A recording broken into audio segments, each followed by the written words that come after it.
What's up guys, you already know we're gonna have ourselves another XY Wi-Fi battle. Today we're up against Praxis. Praxis is a pretty ridiculously powerful team, not digging that Talonflame and that Mega Kangaskhan. I mean, we don't even know if it's Mega Kangaskhan, but yeah, usually they are Mega Kangaskhan, so. I brought some unfamiliar faces such as that Braviary and you know, that Crustle and of course that Flareon. You guys don't see Flareon too much, so here it is. He's gonna lead off with the Talonflame, and I'm just gonna lead off with my Rotom-W. My Rotom-W is Scarf, and I'm just gonna go for a Volt Switch. He could switch into his Excadrill, but I see really no point in doing that because, you know, I could have just went for a Hydro Pump, so it's kind of risky. But turns out he does go for the Excadrill, and which just sucks because I am Choice, so I can't even go for my Choice Scarf Hydro Pump. So had I went for a Hydro Pump, I'm pretty sure that Excadrill would have died. So. He's gonna go for Earthquake, and I knew that since it's Mold Breaker, you know. I'm gonna go with my Superpower in case he wants to stay in, but turns out he's not gonna stay in, so he's gonna go into Rotom-W. That's pretty fair and all, since if I had one for Brave Bird, this Rotom-W would have ate it really nicely too, so. The Superpower does alright damage, so I don't want to get hit by any electric moves or any of that, so I'm gonna have to switch out, and I'm gonna switch into Espeon in case he wants to go for the Will-O-Wisp, but it turns out he's going to go straight for the Hydro Pump, expecting me to go into my Hippowdon, but no sirree, I'm going to stay in, and turns out the Hydro Pump does over half, so I'm like, oh fuck.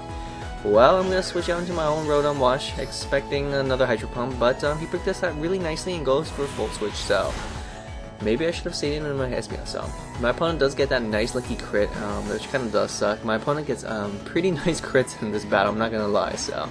But it's alright, he's going to switch into the Excadrill yet again. And this time I just went for a Hydro Pump, and I'm glad that he switched into Excadrill, but this Excadrill takes us so damn well. I am fully invested in Special Attack, but I'm pretty sure this Excadrill is in fact Assault Vest. So he went for the Rock Slide, expecting my Braviary to come out, but huge misplay there because, yeah, had he went for something else I would have probably died, so.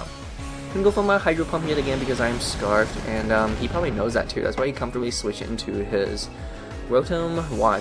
And even though my Rotom-W has very little HP, I still want to preserve it because Choice Scarf users are so damn useful. So I'm gonna switch into my Espeon, expecting, you know, Hydro Pump, whatever. I'm just gonna let my Espeon die, but turns out he's actually gonna go for a Rest. So this is a Resto Chesto Rotom-W, which is extremely damn common. I mean, who doesn't run Resto Chesto Rotom-Washes, right? I mean, so I'm gonna go for my Psychic just to see how much I can do.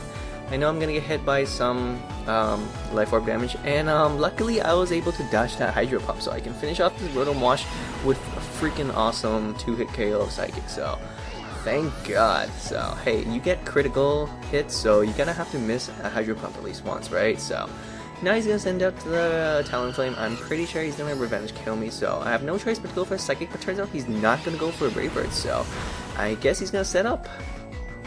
And that's exactly what he does. He goes straight for a Bulk Up, so pretty freaking sweet to see Bulk Up Talonflame.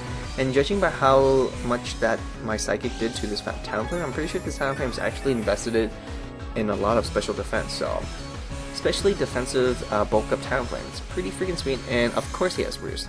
Every Bulk Up Talonflame always has Roost, so I want to stay in just to, you know, do as much as I can and maybe get a special defense drop, or maybe get a critical, because I know I'm gonna die soon, but unfortunately for my opponent, I do get that nice critical, so he's sitting at a pretty low range, but he could go for another Roost, and I can just die to my Life Orb damage, and that's exactly what I plan to do because it's too risky for me to send out really anything. Nothing really wants to take a +1 Brave Bird, so I'm gonna have to try to do as much as I can with Psychic. Hope for another critical or special D-drop, but I don't get any of that, but you know what, it's all good. Espeon, you done your thing, so can't complain there. So this Talonflame obviously came leftover, so it's a, you know, pretty interesting, you know, set. It's like a little bulky sweeper going on here. I went for a Crustle, you know, see why not. He's gonna switch out because he doesn't get hit by any rocks.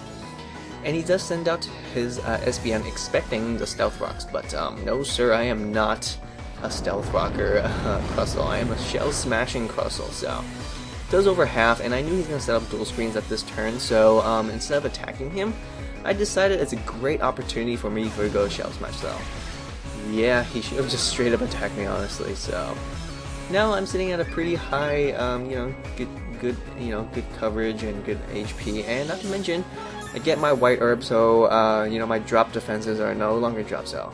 Go for the X-Scissor just to guarantee that kill. He is behind the Reflect after all, so I want to use X-Scissor ASAP. So now my opponent does send out Excadrill, expecting that I probably only have X-Scissor and Rock Slide, but yeah, Shell Smashing Crustle always carry Earthquake, always. So good thing this Excadrill is no longer floating on an air balloon or whatnot. So pretty freaking sweet there. Just killed two Pokemon in a really quick and easy turn. So out comes a Mega Kangaskhan.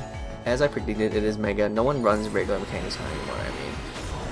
I used to love Kangaskhan so much back in, prior to Gen 6 when it was just a regular Kangaskhan. It was so good, and now it's just, I don't know, you see everyone using Mega Kangaskhan. Not that there's anything wrong with that, but jeez, man, jeez. Let's try to, use regular Kangaskhan yet again, So this time I went for the Rock Slide, expecting a flinch because I know I can't kill, so, and luckily I do get a flinch, so how do you like that? So now I use my X-Scissor because I don't really want my Rock Slide to miss, and not to mention, if X-Scissor can get that critical, that would be pretty solid, but yeah, so I need one more attack to kill it, but unfortunately my opponent does go for a Power Punch, so now he's at +2, and I know the Sucker Punch is coming, and it does have a good chance to kill, not 100%, but I didn't want to risk it, so I decided to play some mind games here and just went for a Shell Smash to, outride his Sucker Punches, so here I thought he might go for Sucker Punch yet again, so I went for a Shell Smash yet again, so I'm playing all kinds of mind games here, so he's not Sucker Punching me anytime soon, so.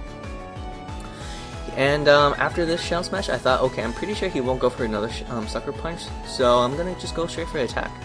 But unfortunately, my opponent does go for another Sucker Punch, so yeah, I guess I over-predicted there. My opponent was just so adamant and just wanted to simply Sucker Punch me, so I went into my Braviary because there's also a low chance that I might live a Sucker Punch and pretty much just kill it, but unfortunately he barely kills me, so unfortunately that does kind of suck, and I'm not sure if he used up all his Sucker Punches at this point, so I thought I'm going to bring in my Flareon.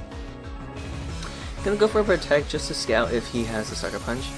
Kind of scared that this Kangaskhan might outspeed me, but honestly, I really have no choice. I just have to assume that my Flareon might outspeed, but unfortunately, of course, this Mega Kangaskhan outspeed me. I mean, why wouldn't he, right? So, it is Mega Kangaskhan, it's bulky as fuck, and it has amazing abilities, so that's why it's in the Ubers, but hey, I'm not complaining here.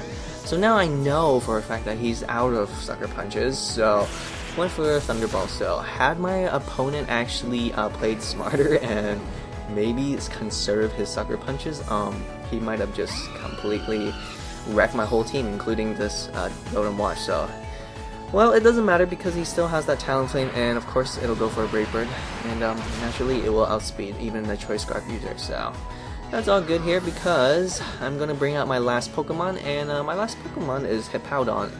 And obviously my Hippowdon can pretty much tank almost everything coming from this Talonflame. We also know this Talonflame is not choice banded, so it's not going to do too much, so yeah.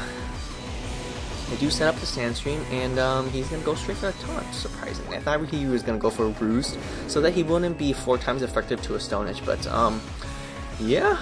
I'm kind of glad that he went for the Taunt instead. I mean, it kind of does suck because I can't go for Curse and Slack Off, but it's all good, man. I just want to get rid of that Talonflame. So out comes a Clefable, which is pretty solid here.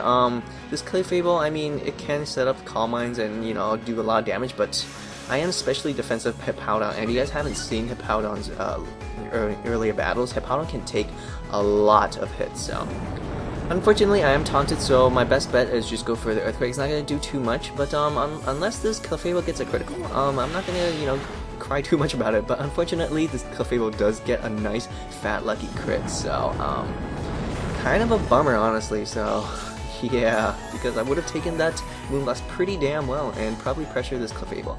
My taunt does wear off, so obviously I'm gonna go for the Slack Off, and judging from this range, this Moonblast might just kill me, and unfortunately it just barely kills me too. So had my opponent not gone that critical, I might have just lived and potentially finished off that Clefable. But hey, it's all good. I'm not complaining there. So Give a huge thumbs up to my awesome opponent, and not to mention that awesome Crustle mini sweep going on there. So thank you guys for watching such an excellent Wi-Fi battle. If you guys like this Wi-Fi battle, please leave that like. Make sure to comment and subscribe. Thanks for watching.